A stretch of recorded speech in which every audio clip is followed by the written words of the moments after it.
never makes mistakes, never use a plaything. This just gives the other team a warning. He's got a beard like Barry White, future's looking real bright. Fits his face all squished up in his helmet. How, it's magic, you know. Never believe he can't throw. It's magic, you know. Put him into the pro zone. Even on a Monday, hope is just a week away. Tons of hair on Fitz's chin adorning. Spiders looking real nice.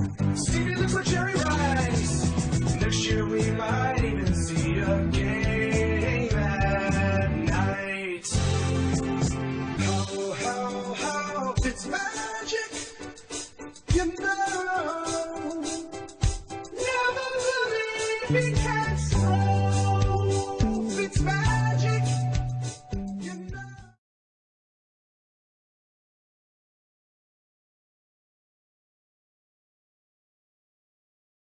Second and 6. Gunning down the field.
Hi everybody, it's Harley417 back with another video, and we're actually previewing the New York Jets at Tampa Bay Buccaneers, which is a game that's happening this Sunday at 1 o'clock. I believe it's going to be Kevin Harlan and Rich Gannon with the call on Fox, 1 o'clock Eastern Time Sunday. Huge battle, not just because, you know, the Jets have suddenly got something going for themselves, but it's a huge game because we just got word that Jameis Winston, the quarterback for the Buccaneers, is actually not going to be playing this game because of an injury, which brings in for his first NFL start on the Tampa Bay Buccaneers, Ryan Fitzpatrick. The guy that's quarterbacked the New York Jets for the last 2 years actually was shot to the Bucs in this past offseason. So he's getting his first start for the Bucs, and what better team to go against than his former team. On the flip side, Josh McCown, our quarterback, is also going back to a former team in the Tampa Bay Buccaneers. That storyline right there makes it plenty enough to watch the game, along with what I'm going to get into here. And before I get into it seriously, I just want to point one thing out. Mike Evans, you know, everybody already knows about Mike Evans not playing this game because of a suspension. I just want to say something real quick. If you're going to suspend a guy for shoving somebody like that, then you might as well go ahead and suspend AJ Green and Jalen Ramsey a game also for having a near freaking UFC fist fight on the ground last week in Jacksonville, I believe. You better suspend them too, because even though I'm a Jets fan and it's good for me, I'm still gonna admit that's kind of messed up because sure they're out of it for the most part it looks right now, but Tampa Bay is still you can't just blindside completely another thing that happened, another fight while suspending one player for a fight, because apparently they don't have a chance or whatever it is, but that's what that is. Let's go ahead and get right into the game. So down to Raymond James Stadium come the Jets, Jets riding high off their Thursday night win and a 10-day break. Against the Bills. They're getting guys back from injury. I believe Morris Claiborne still hasn't practiced this week, but for the most part, guys around the team, Mo Wilkerson's gotten to rest his broken toe, which is apparently what they're saying happened. Linebackers, I believe, everybody just got that 10-day break and, just got a few days of rest there and didn't have to really do much, got treatment and stuff like that, which is always a good thing. That's why they call it the mini bye, you get time. But Monday, a couple days ago, or a few days ago rather, it's Thursday now, it was right back to work though, and got right into game plan for Tampa Bay and for the Buccaneers.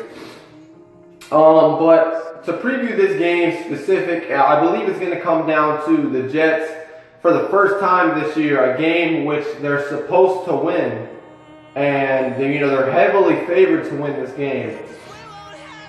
I think they're 2.5-point favorites right now. It's for the first time this year the Jets favored. Can they actually do it though? You could say the game against the Browns is maybe another one, but that could have gone either way. It was still early in the season. I think the Jets were 2-2 entering that game. Yeah, 2-2. Yeah, because they won that game. That was the last one they had before Thursday night.